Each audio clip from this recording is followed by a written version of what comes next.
आमचे म्युझिक की शानदार प्रस्तुती कर लागे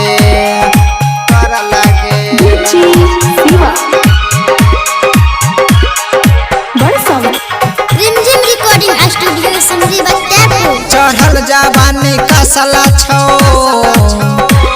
चढ़ल जवानी कसल छो, हमारा दिलवा में बसल छो छो तोहरे पर नजर हमर गरल ना जान है पीछा तोहर कितना पड़ल छो तोहरे पर नजर हमर गरल लगे। चढ़ल जवानी कसल छो, हमारा दिलवा में बसल छो,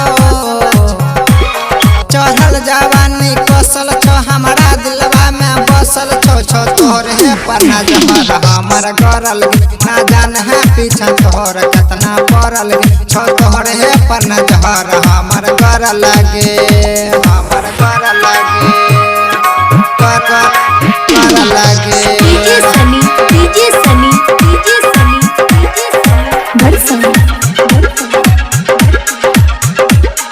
रिमझिम रिकॉर्डिंग स्टूडियो समरी बत्तेपुर।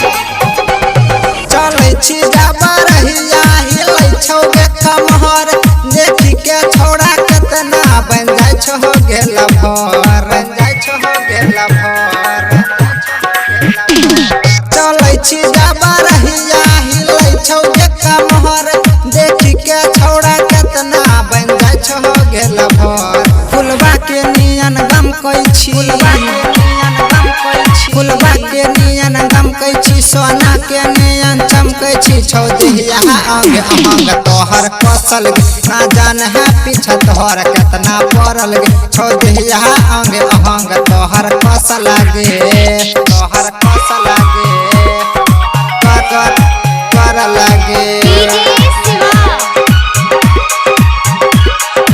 रिमझिम रिकॉर्डिंग स्टूडियो समरी बत्तेपुर।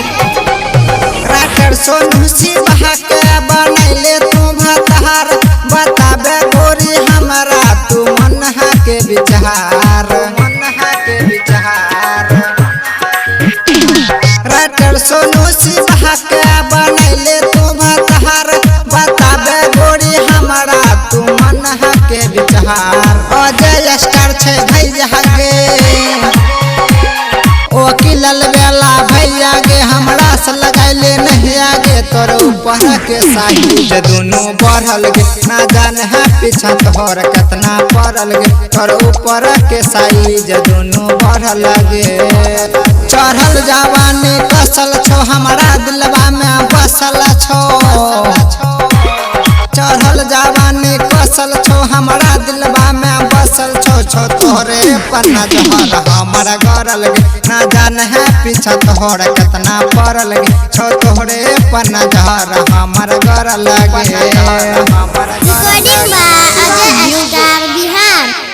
आमचे म्युझिक की शानदार प्रस्तुती।